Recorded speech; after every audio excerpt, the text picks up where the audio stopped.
Hello नमस्कार दोस्तों, मैं नितिन वाली। आज हम लोग बात करेंगे आपसे साइंस के टॉप 30 क्वेश्चनों के बारे में। जो हमारे सी टेट जूनियर का पेपर देंगे साइंस ग्रुप वाले बच्चे हैं, वो इस वीडियो को खास तौर पर देखें, क्योंकि इसके अंदर हमने टॉप महत्वपूर्ण क्वेश्चनों को डिस्कस करेंगे। और ये जो प्रश्न होंगे हमारे, वो एनसीईआरटी जो पैटर्न है उससे लिए गए प्रश्न हैं हमारे, जो आपके लिए बहुत ही ज़्यादा यूजफुल होंगे। तो फर्स्ट क्वेश्चन की हम लोग बात करें आपसे कि सेलुलोज किससे बनता है। सेलुलोज होता क्या है? सेलुलोज एक प्रकार की शर्करा होती है, एक प्रकार का कार्बोहाइड्रेट्स होता है। आपने कभी सुना होगा कि कार्बोहाइड्रेट्स कितने प्रकार के होते हैं?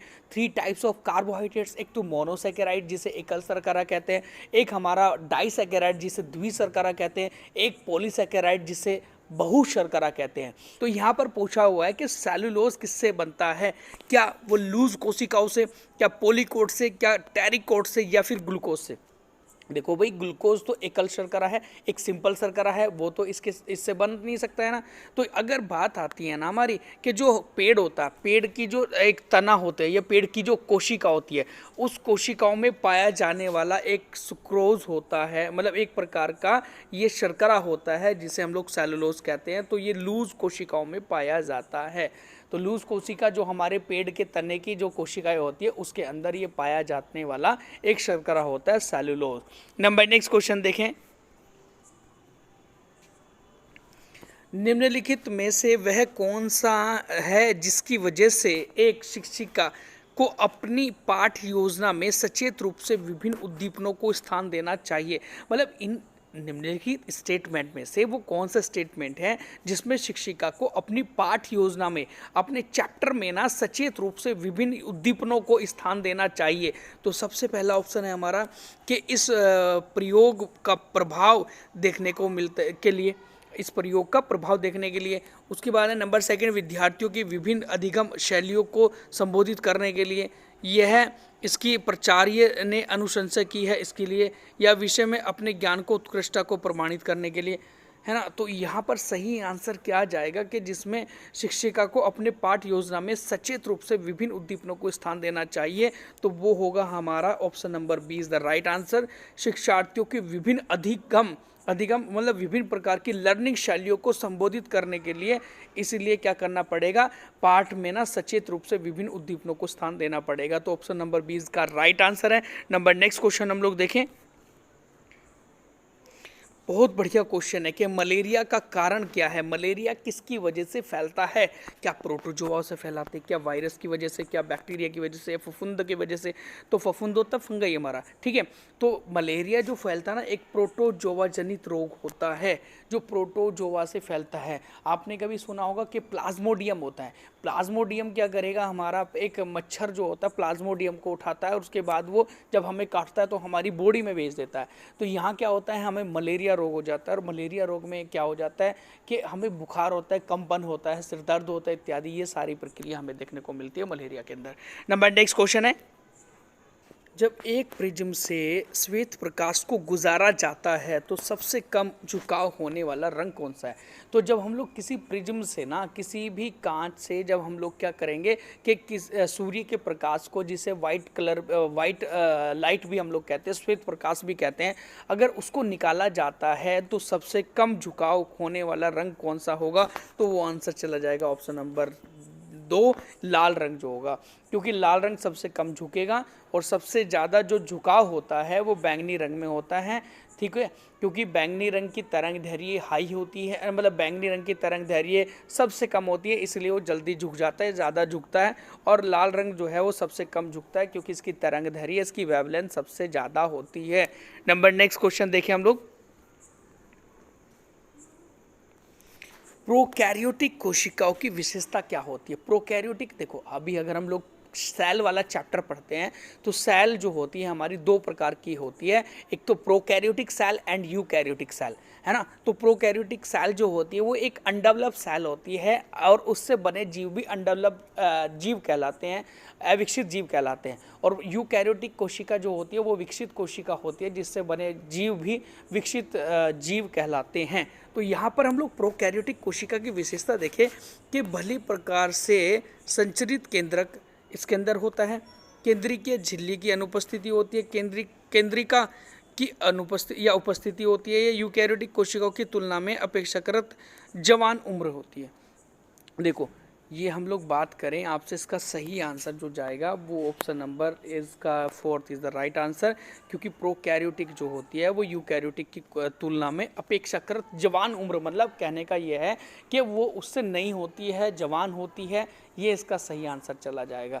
देखो इसके अंदर केंद्रक भी ज़्यादा अनडेवलप होता है, और जब केंद्रक ही अनडेवलप होता है तो इसका मतलब इसके अंदर जीव भी मतलब सारे के सारे जो ऑर्गन होंगे हमारे सेल ऑर्गन जिसे कहते हैं वो नहीं बन पाते। ठीक है, नंबर इसका उदाहरण अगर मैं बात करूँ, हाँ एक क्वेश्चन जरूर पूछा जाता है कि प्रोकैरियोटिक कोशिका कौन से जीव में पाई जाती है, तो आंसर लगेगा आपका बैक्टीरिया। बैक्टीरिया है और ब्लू ग्रीन अलगी है एंड साइनोबैक्टीरिया है, इन सब में ना ये प्रोकैरियोटिक सेल ही पाई जाती है। नंबर नेक्स्ट क्वेश्चन देखिए हम लोग, विद्यार्थियों के द्वारा विज्ञान का एक प्रकरण को सीखने का सर्वोत्तम तरीका क्या है। ऑप्शन नंबर फर्स्ट है कि उन्हें बारी बारी से प्रकरण का सस्वर पठन करने और उसके बाद उसके अर्थ को स्पष्ट करने के लिए कहना, या फिर ऑप्शन नंबर बी है उसमें कि ऐसी परिस्थितियों का निर्माण करना जो शिक्षार्थियों को प्रश्न पूछने के लिए प्रोत्साहित करती है और उत्तर खोजने के लिए मदद करती है। ऑप्शन नंबर सी है हमारा कि प्रकरण के बारे में विस्तार से चर्चा करना और शाम पट पर मुख्य बिंदु लिखना। उसके बाद ऑप्शन नंबर 4 है हमारा कि दैनिक जीवन में प्रकरण पर आधारित ज्ञान के अनुप्रयोग की चर्चा करना। तो इसका सही आंसर क्या होगा, तो इसका सही आंसर होगा option number 2 is the right answer. क्यों, क्योंकि ऐसी परिस्थितियों का निर्माण करना जो शिक्षार्थियों को प्रश्न पूछना बहुत इंपॉर्टेंट है, प्रश्न पूछना है ना, और प्रश्न पूछने के लिए प्रोत्साहित करती है और उत्तर खोजने की मदद करती है, तो इससे बढ़िया प्रकरण क्या होगा फिर भाई, है ना। तो नेक्स्ट क्वेश्चन हम लोग देखें, कक्ष में शिक्षार्थियों को हस्तप्रक अनुभव देने के लिए गतिविधियों का आयोजन करते समय एक शिक्षक की भूमिका है। देखो ध्यान दे इस क्वेश्चन के ऊपर कि कक्ष में शिक्षार्थियों को हस्तप्रक मतलब हाथों से करने के अनुभव देने के लिए गतिविधियों का आयोजन करते समय एक शिक्षक की भूमिका क्या होगी। नंबर फर्स्ट ऑप्शन है कि दिए गए निर्देशों के अनुसार कठोर रूप से गतिविधि करने के लिए विद्यार्थियों को कहना। नंबर सेकेंड ऑप्शन है शिक्षार्थियों को पर्यवेक्षण जो होता है हमारा ऑब्जर्वेशन करना, मतलब जिसे हम लोग कहते हैं उसको ध्यान से देखना, है ना। ओके, और जहां भी मदद की आवश्यकता हो मार्गदर्शन उपलब्ध कराना। ऑप्शन नंबर 3 है हमारा शिक्षार्थियों को अपने तरीके से गतिविधि करने के लिए पूर्ण स्वतंत्रता देना। ऑप्शन नंबर 4 है हमारी लगातार निर्देश देना ताकि शिक्षार्थियों को बिना कोई गलती किए ही परिणामों को प्राप्त कर सके। तो भाई यहाँ इसका बिल्कुल सही सटीक आंसर क्या जाएगा, तो option number 2 is the right answer, because क्योंकि यहाँ पर क्या है कि पर्यवेक्षण जो है ऑब्जर्वेशन करना हो रहा है, और जहाँ भी मदद की आवश्यकता पड़े वहाँ पर मार्गदर्शन का कार्य शिक्षक करता है। यही एनसीईआरटी के अंदर लिखा हुआ है या फिर एनसीएफ 2005 के अंदर लिखा हुआ है। नंबर नेक्स्ट क्वेश्चन हम लोग देखें, पकाने से पहले चावल को अधिक मात्रा में पानी से कई बार धोने से क्या होता है। क्या विटामिन ई नष्ट हो जाता है, क्या विटामिन बी नष्ट हो जाता है, क्या जल विलेय कार्बोहाइड्रेट नष्ट हो जाता है, क्या सतही प्रोटीन नष्ट हो जाता है। तो इसका सही आंसर क्या होगा, option number B is the right answer, क्योंकि विटामिन बी जो है वो नष्ट हो जाता है जब चावल को बार बार पानी में धोया जाता है। तो एक क्वेश्चन और पूछा जाता है कि कटी हुई सब्जी को बार बार धोने या कटी हुई सब्जी को धोने से कौन सा विटामिन नष्ट हो जाता है, तो वो है विटामिन सी। विटामिन सी नष्ट हो जाता है। नंबर नेक्स्ट हम लोग बात करें आपसे कि विद्युतीय फ्यूज की जगह ना निम्नलिखित में से किसका उपयोग किया जा सकता है। देखो विद्युत का एक फ्यूज़ होता है, जैसे कि जब लाइट आती है तो लाइट का लोड ऊपर अपने ले लेता है और फिर जो है वो फ्यूज़ उड़ जाता है जैसे करके, ठीक है, तो उससे पूरी लाइन ख़राब नहीं होती, तो फिर वो फ्यूज़ ही ख़राब हो जाता है। आपने देखा भी होगा इन्वर्टर के पीछे भी हमारा फ्यूज़ लगा रहता है, ठीक है। तो इसमें क्या गया कि विद्युतीय फ्यूज़ की जगह निम्नलिखित में से किसका उपयोग किया जाता है। तो यहाँ ऑप्शन नंबर फर्स्ट है हमारा कि उच्च गलनांक वाले तार का छोटा टुकड़ा, या फिर लघु परिपथ विच्छेदक है ना, या फिर ऑप्शन नंबर सर है थर्ड है ISI चिन्हित वाले इलेक्ट्रिक स्विच का, या ऑप्शन नंबर फोर्थ है कि रोधी सामग्री का एक छोटा सा टुकड़ा। तो इसका सही आंसर क्या होगा? Option number A is the right answer. क्यों? क्योंकि उच्च गलनांक वाला जो तार है ना, उसका छोटा सा टुकड़ा लगा देंगे हम लोग यहाँ पर, ठीक है, जो नहीं गले, जो जो हाई टेम्परेचर को सहन कर ले, ठीक है। तो नेक्स्ट हम लोग बात करें आपसे,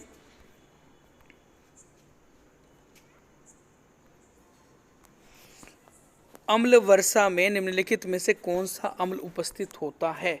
मतलब कौन से अम्ल की उपस्थिति के कारण अम्ल वर्षा होती है? क्या वो सल्फ्यूरिक अम्ल की वजह से, क्या कार्बोनिक अम्ल की वजह से, नाइट्रिक अम्ल की वजह से, या फिर कार्बोक्सिलिक अम्ल की वजह से? तो इसका सही आंसर हो जाएगा option number first is the right answer, ठीक है। तो H2SO4 जो होता है सल्फ्यूरिक एसिड, अगर जब वो पानी में होता है या फिर अम्लीय वर्षा के अंदर सल्फ्यूरिक एसिड ही पाया जाता है। क्यों? क्योंकि SO2 जो होता है ना, पानी के साथ रिएक्शन करके ना क्या बनाता है? सल्फ्यूरिक एसिड बनाता है। तो इसका आंसर चला जाएगा sulphuric acid. Number next question हम लोग देखें आपसे, वो है बड़ा महत्वपूर्ण प्रश्न है। देखो जी, पाठ्यचर्या विकसित करने के लिए राष्ट्रीय पाठ्यचर्या की रूपरेखा NCF 2005 के द्वारा निम्नलिखित में से कौन सा सिद्धांत सुझाया गया है? तो हम लोग देखेंगे ज़रा कौन सा सिद्धांत सुझाया गया है। तो ऑप्शन नंबर फर्स्ट है हमारा कि परीक्षाओं को ज़्यादा लचीला बनाना और कक्षीय जीवन के साथ एकीकृत करना। देखो, जब भी बात आती है कि परीक्षा को लचीलापन देना या परीक्षा को लचीलापन से यूज़ करना, तो वो एक बिल्कुल सही आंसर चला जाएगा। और जब उसे कक्ष की गतिविधियों से जीवन से जोड़ा जाता है तो बिल्कुल ही आंसर सटीक जा रहा है। तो ऑप्शन नंबर फर्स्ट इसका बिल्कुल सही आंसर चल जाएगा, पढ़ने की हमें आवश्यकता है ही नहीं। और तो परीक्षाओं को ज़्यादा लचीला बनाना और कक्षीय जीवन को के साथ एकीकृत करना। नंबर नेक्स्ट क्वेश्चन है, विज्ञान पाठ्यचर्या का उद्देश्य होना चाहिए, क्या उद्देश्य होना चाहिए साइंस करिकुलम का?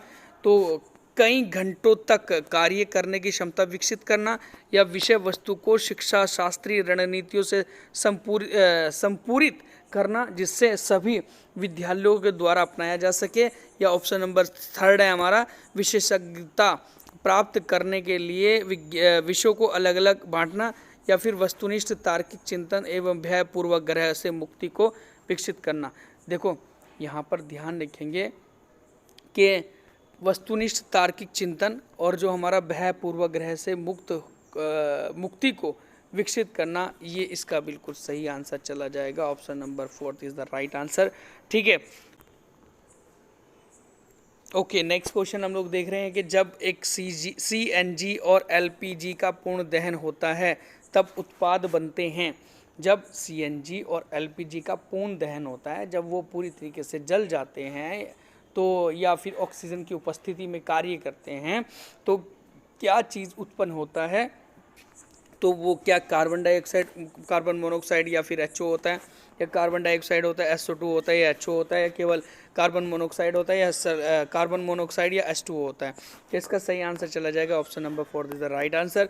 कार्बन डाइऑक्साइड और जल उत्पादित होता है जिस समय हमारा CNG compress natural gas and LPG liquid petroleum gas का पूर्ण दहन होता है। तो नंबर नेक्स्ट क्वेश्चन हम लोग देखें आपसे, तो ये हमारा बड़ा महत्वपूर्ण प्रश्न है कि मांसपेशियों की सुचारू क्रिया के लिए कौन से खनिज की पर्याप्त मात्रा में आवश्यकता होती है?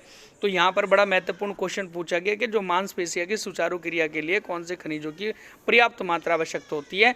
जब हम लोग अपनी मांसपेशियों को चलाते हैं, घूमते हैं, फिरते हैं, एक्सरसाइज करते हैं, तो उसमें कौन से खनिज की आवश्यकता होती है? क्या लोहे कैल्शियम की होती है, क्या सोडियम पोटेशियम की होती है, क्या आयोडीन फ्लोरीन की होती है, या फिर लोहा और आयोडीन की होती है? तो इसका सही आंसर चला जाएगा option number second is the right answer. Sodium और पोटेशियम जो होता है वो मांसपेशियों की सुचारू रूप से चलाने के लिए ज़रूरी होता है, महत्व देता है हमारी मांसपेशियों को, मसल्स को स्ट्रॉन्ग करने के लिए। नंबर नेक्स्ट क्वेश्चन हम लोग देखें, जब धात्विक चालक मतलब एक कोई मेटलिक जो हमारा होता है, मेटल चालक मतलब कंडक्टर होता है, तो विद्युत धारा प्रवाहित होती है उसमें, तो चालक में उत्पादित ऊष्मा की मात्रा इसके पर निर्भर करती है या किसके ऊपर निर्भर करती है? कहने का मतलब यह है कि धात्विक चालक में विद्युत धारा प्रवाहित होती है, तो चालक में उत्पादित ऊष्मा की मात्रा किस पर निर्भर करती है?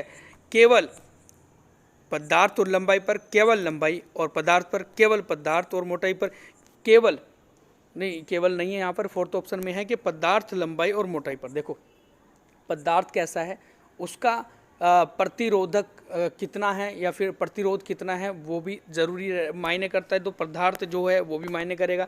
लंबाई, कितनी लंबाई है उसकी किसी भी तार की, उसकी तार की मोटाई कितनी है, तो ये सारे के सारे इसमें महत्व रखते हैं या इन सब पर निर्भर होती है हमारी ऊष्मा की मात्रा। तो ये इसका बिल्कुल सही आंसर चला जाएगा, option number 4 is the right answer. Number next question देखें। जब कार्बन डाइऑक्साइड ताजे चूने के पानी के विलयन में से गुजरती है तो चूने का पानी जो है वो दूधिया हो जाता है। चूने के पानी का दूधापन किसके कारण होता है? देखो जब हम लोग कह रहे हैं कि चूने के पानी में जब कार्बन डाइऑक्साइड होकर गुजरती है तो पानी जो हो जाता है वो एक दूधिया हो जाता है, बिल्कुल मिल्की हो जाता है। तो ऐसा क्यों होता है? तो ऑप्शन नंबर फर्स्ट है कि चूने के साथ पानी उपस्थित अपद्रव्य गंदगी का कारण, या अविलयशील कैल्शियम कार्बोनेट की उपस्थिति के कारण, या विलयशील कैल्शियम कार्बोनेट की उपस्थिति के कारण, या चूने के पानी में चूने के कारण दूध का थक्का बनना, तो इसकी वजह से होती है। तो इसका तो second is the right answer है। नेक्स्ट क्वेश्चन हम लोग देखेंगे, वो है यह गैस जो रक्त में कार्बोक्सिक हीमोग्लोबिन बनाती है, दम घुटता है जिससे हमारा, तो वो कौन सी होती है? कहने का मतलब यह है कि वो गैस कौन सी है जो रक्त में कार्बोक्सिक हीमोग्लोबिन बनाती है जिससे हमारा दम घुट जाता है। तो इसका सही आंसर क्या होगा भाई? ऑप्शन नंबर फर्स्ट है कि carbon dioxide, option number second है carbon monoxide, option number third है हमारा क्लोरोफ्लोरोकार्बन, नंबर फोर्थ है हमारा नाइट्रोजन। तो इसका सही आंसर हो जाएगा option number second is the right answer. Carbon monoxide जो है वो जब हमारे उसमें हीमोग्लोबिन के साथ मिल जाती है तो वो कार्बोक्सिक हीमोग्लोबिन बनाती है। नंबर नेक्स्ट क्वेश्चन देखें। आहारी रेशे क्या होते हैं? आहारी रेशे का मतलब होता है कि जो आहार में लेने वाले रेशे होते हैं, जब हम लोग भोजन के साथ ग्रहण करते हैं रेशे, वो फाइबर, तो वो होते हैं हमारे रुक्षांश कहलाते हैं।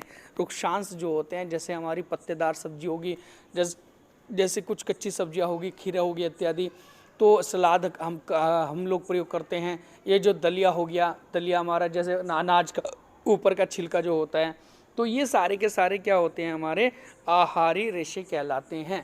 ये हमारे शरीर में जाकर पचते नहीं हैं, ठीक है, ये पचते नहीं है, सिर्फ हमारी पाचन क्रिया को ये स्ट्रोंग करते हैं, मजबूत करते हैं। तो ऑप्शन नंबर सेकंड नहीं first is the right answer है। नंबर नेक्स्ट क्वेश्चन है, यदि किसी वस्तु की कंपनों की आवृत्ति घटती है, देखो यहाँ पर ये आवृत्ति जो होती है इस तरीके की, यदि किसी वस्तु के कंपनों की आवृत्ति घटती है और उसका आयाम बढ़ता है, आयाम का मतलब होता है ये जो पिच पॉइंट होता है हमारा, ये वाला, ये जो नीचे का जो पॉइंट है ना, ये जो आयाम होता है ये हमारा बढ़ रहा है लेकिन कंपनों की आवृत्ति घटती है, तब क्या होगा? ऑप्शन नंबर फर्स्ट है उत्पादित ध्वनि का तारत्व और प्रबलता दोनों घटते हैं। उत्पादित ध्वनि के तारत्व और प्रबलता दोनों बढ़ते हैं। तारत्व तो बढ़ता है लेकिन प्रबलता घटती है, तारत्व तो घटता है लेकिन प्रबलता बढ़ती है। देखो जब भी कभी कंपनों की संख्या कम होगी तो हमेशा तारत्व घट जाएगा, और जिस समय आयाम बढ़ता है तो इसका मतलब प्रबलता उसकी बढ़ जाती है, उसकी स्ट्रेंथ बढ़ जाती है। तो इसका सही आंसर चला जाएगा option number fourth is the right answer. तारत्व उसका घट जाता है, तारत्व जिसका घटेगा उसकी आवाज़ मोटी या भारी होती चली जाएगी, और तारत्व जिसका ज़्यादा होगा, तारत्व को कहते हैं पीच, ठीक है ना, तो तारत्व जिसका बढ़ जाता है उसकी आवाज़ पतली होती है। जैसे सिट्टी का तारत्व क्या होता है? ज़्यादा होता है, जिसकी वजह से सिट्टी की आवाज़ पतली होती है। नंबर नेक्स्ट क्वेश्चन देखिए हम लोग, निम्नलिखित मानव निर्मित रेशों में से कौन सा कृत्रिम रेशम कहलाता है? देखो ये सारे के सारे जो है वो मानव निर्मित रेशे हैं, रेयॉन, पॉलिस्टर, नायलॉन, एक्रिलिन। तो लेकिन इनमें से कौन सा ऐसा एक कृत्रिम रेशा है जो रेशम कहलाता है? तो वो रेशम की तरह दिखाई देता है, उसे कहते हैं rayon. Rayon is the right answer, first option इसका राइट आंसर है। तो रेयॉन जो होता है वो रेशा जो होता है एक किसकी तरह, एक रेशम की तरह दिखाई देता है, और इसीलिए इसे कृत्रिम रेशा भी कहा जाता है। और ध्यान रखेंगे पॉली जो हमारा एक्रोलिन होता है, नायलिन होता है, पॉलिएस्टर होते हैं, सारे के सारे भी कृत्रिम रेशे होते हैं जिनसे कपड़े और इत्यादि बैग और बहुत सारी चीज़ें बनाई जाती है, जैसे टेंट वगैरह भी। नंबर नेक्स्ट क्वेश्चन देखिए हम लोग, ऊष्मीय मान की एसआई इकाई क्या है? ऊष्मीय मान, देखो ऊष्मीय मान क्या होता है, जब हमारा कोई ऊष्मा होता है और द्रव्यमान उसके साथ में होता है तो उसे हम लोग ऊष्मीय मान कहते हैं। तो उसकी इकाई क्या होगी? क्या जूल, किलो जूल प्रति किलोग्राम हो जाएगी, या फिर कैलोरी होगी, या क्या फिर जूल प्रति किलोग्राम होगी, या फिर किलो कैलोरी प्रति किलोग्राम होगा? तो इसका सही आंसर चला जाएगा option number 3 is the right answer. क्यों? क्योंकि जूल हमारी ऊष्मा होती का मात्रक होता है और प्रति किलोग्राम है, किलोग्राम मतलब द्रव्यमान होता है, तो ऊष्मा बटे द्रव्यमान जो होता है हमारा वो उसमें मान की इकाई कहलाती है। ऐसा यूनिट जो हो जाएगी option number 3 is the right answer. Number next question देखें। शर्करा को अल्कोहल में परिवर्तित करने की प्रक्रिया के नाम से जानी जाती है। मतलब जिस समय हम बात कर रहे हैं आपसे कि शर्करा जो होती है जब वो अल्कोहल में उसे चेंज करते हैं, जैसे कच्चे कहते हैं कच्ची शराब बनाई जाए, है ना, तो जब उसमें हमने गुड़ हो गया, शक्कर हो गया, उसको सड़ाया गया, सड़ाने के बाद फिर क्या करा, उसकी शराब में चेंज कर दिया उसे, तो वो किस प्रक्रिया से होता है? किण्वन से, स्वांगीकरण से, पाशुरीकरण से, या फिर जीवाणु नाशक से? तो इसका सही आंसर हो जाएगा option number 1 is the right answer, किण्वन। उस प्रक्रिया को किण्वन कहते हैं जिस प्रक्रिया के द्वारा एक किसी भी गुड़ शक्कर को सड़ाया जाता है, उसमें कीड़े आ जाते हैं, उसके बाद उसे फिर क्या करते हैं, शराब में परिवर्तित करते हैं, तो उसे किण्वन कहते हैं हम लोग। ठीक है, सिरका का निर्माण भी इसी की वजह से होता है और शराब का निर्माण भी इसी की वजह से होता है। नंबर नेक्स्ट क्वेश्चन देखिए हम लोग। कोशिका भित्ति वाला सबसे छोटा सजीव होता है। बहुत ही बढ़िया क्वेश्चन है। देखो सबसे छोटी कोशिका वाला जीव तो बैक्टीरिया है, और बैक्टीरिया की जो सेल होती है इसके चारों तरफ की जो हमारी जैसे कोशिका, इस कोशिका के चारों तरफ की जो लेयर होती है उसे भित्ति कहते हैं और मेम्ब्रेन कहते हैं, मतलब झिल्ली भी कहते हैं। तो ये भित्ति जो होती है वो उसे प्लांट में कहते हैं, और जो झिल्ली होती है उसे जंतुओं की कोशिका का बाह्य सतह कहते हैं हम लोग। लेकिन जो हमारा बैक्टीरिया होता है ना, बैक्टीरिया की जो सेल होती है उसकी जो बाह्य लेयर होती है वो भी हमारी भित्ति कहलाती है। तो सबसे क्या बोले, सबसे छोटी सजीव जो एक जीव है जिसकी कोशिका भित्ति होती है जिसमें, तो वो कौन सा होता है? हमारा जीवाणु होता है। इसका सही आंसर चला जाएगा option number 2 is the right answer, जीवाणु। तो नेक्स्ट क्वेश्चन हम लोग देखें। निम्नलिखित में से कौन सा उच्च प्राथमिक स्तर पर विज्ञान शिक्षण का मुख्य उद्देश्य है? तो विज्ञान शिक्षण का मुख्य उद्देश्य कौन सा होगा उच्च प्राथमिक स्तर पर? इनमें से तो तार्किक चिंतन को बढ़ावा देना, वैज्ञानिकों के नाम और वैज्ञानिक खोजों को याद कराना, या महत्वपूर्ण तथ्यों और सूत्रों को सिखाना, या फिर अध्याय के अंत में दिए गए अभ्यासों को हल करने में निपुणता विकसित करना। तो इसका सही आंसर चला जाएगा option number 1 is the right answer, तार्किक चिंतन को बढ़ावा देना। देखो तार्किक चिंतन, लॉजिकल जो हमारा चिंतन होता है उसको बढ़ावा देना ही इसका फर्स्ट ऑप्शन बिल्कुल सही चला जाएगा प्राथमिक स्तर पर विज्ञान शिक्षण का मुख्य उद्देश्य। ठीक है ना, तार्किक चिंतन को हम लोग कहते हैं logical concern. Number next question है, निम्नलिखित में से कौन सा विज्ञान रूपात्मक आकलन का मुख्य विशेषता है? देखो यहाँ पर विज्ञान रूपात्मक का मतलब होता है साइंस मॉर्फोलॉजी, ठीक है, और उसका आकलन की मुख्य विशेषता कौन सी होगी? यहाँ पर देखिए हम लोग, यह वर्ष के अंत में आयोजित किया जाता है, यह अपनी प्रकृति में निदानात्मक है, यह इसका उद्देश्य विद्यार्थियों में वैज्ञानिक दृष्टिकोण का विकास करना है, इसका उद्देश्य प्रायोगिक कौशलों को समुन्नत करना होता है। तो इसका सही आंसर क्या होगा? तो इसका सही आंसर चला जाएगा option number 2 is the right answer, यह अपनी प्रकृति में निदानात्मक होता है। प्रकृति में निदानात्मक होता है मतलब चेंज होता चला जाता है अपने आप में, अपने रूप में। ठीक है, नंबर नेक्स्ट क्वेश्चन है हमारा, अवश्रव्य इंफ्रारेड सीमा में ध्वनि करने वाले जंतु कौन से हैं? मतलब 20 हर्ट्ज से नीचे की जो ध्वनि होती है, 0 से 20 हर्ट्ज, उसे कहते हैं हम लोग अवश्रव्य, और जो 20 से लेकर 20,000 तक होती है उसे श्रव्य कहते हैं, और 20,000 से लेकर जो सबसे ज़्यादा होती है हमारी तो वो हमारी कहलाती है प्राश्रव्य ध्वनि तरंग। तो यहाँ पर क्वेश्चन पूछा गया है कि अवश्रव्य इंफ्रारेड सीमा में ध्वनि पैदा करने वाले जंतु कौन से हैं? क्या वो व्हेल चमगादड़ हाथी है, क्या गेंडा हाथी व्हेल है, क्या हाथी डॉल्फिन चमगादड़ है, क्या डॉल्फिन चमगादड़ गेंडा है? तो इसका सही आंसर होगा option number 2 is the right answer, गेंडा और हाथी और व्हेल जो है वो अवश्रव्य ध्वनि उत्पन्न कर देते हैं, मतलब 0 से लेकर 20 हर्ट्ज तक के बीच में। नंबर नेक्स्ट क्वेश्चन है, निम्नलिखित में से कौन सा अनुक्रम सही ढंग से रेशम कीट के जीवन चक्र का निरूपण करता है? तो मतलब रेशम जो कीट होता है उसका जो जीवन चक्र है वो कैसे होता है, इनमें से कौन सा ऑप्शन इसका सही जाएगा? क्या ऑप्शन नंबर फर्स्ट है अंडा लार्वा प्यूपा वयस्क, फिर ऑप्शन नंबर सेकेंड है लार्वा अंडा प्यूपा वयस्क, मतलब उसके बाद ऑप्शन नंबर थर्ड है अंडा प्यूपा लार्वा और वयस्क, फिर ऑप्शन नंबर फोर्थ है प्यूपा अंडा लार्वा वयस्क। तो इसका सही आंसर क्या होगा? देखो पहले एक अंडा होता है, उस अंडे में से ना लार्वा निकलता है, फिर लार्वा से में से प्यूपा होता है, प्यूपा से फिर वयस्क बनता है, तो वयस्क रेशम बन जाता है। तो ऑप्शन नंबर फर्स्ट इसका राइट आंसर चला जाएगा, अंडा, अंडे से लार्वा, लार्वा से प्यूपा, प्यूपा से वयस्क। नंबर नेक्स्ट क्वेश्चन है, निम्नलिखित में से कौन सा कथन पौधों के संबंध में सही नहीं है? देखो पौधों के संबंध में सही नहीं है और सही कथन कौन से हैं ये देखेंगे हम लोग जरा। ऑप्शन नंबर फर्स्ट है कि पौधे जो होते हैं जंतुओं के पोषण और आश्रय प्रदान करते हैं। जी ठीक है, एनिमल्स को आश्रय भी प्रदान कर रहे हैं और पोषण भी दे रहे हैं। ऑप्शन नंबर सेकेंड है कि सरसों के बीज को पेर कर मतलब होता है उसको पीड़ कर, है ना, पीड़ कर जो है तेल नहीं निकाला जा सकता है। ये तो भाई बिल्कुल गलत हो जाएगा, उसे पीड़ा जाएगा, पीड़ने के बाद ही कोल्लू में जो पीड़ा जाता है तभी तो क्या होता है तेल निकलता है। तो ये तो बिल्कुल गलत हो जाएगा भाई। वैसे भी और ऑप्शन देख लो इसका, सागवान, देवदार, साल जैसी पौधे जो होते हैं फर्नीचर की लकड़ी के लिए प्रदान किए जाते हैं, ठीक है।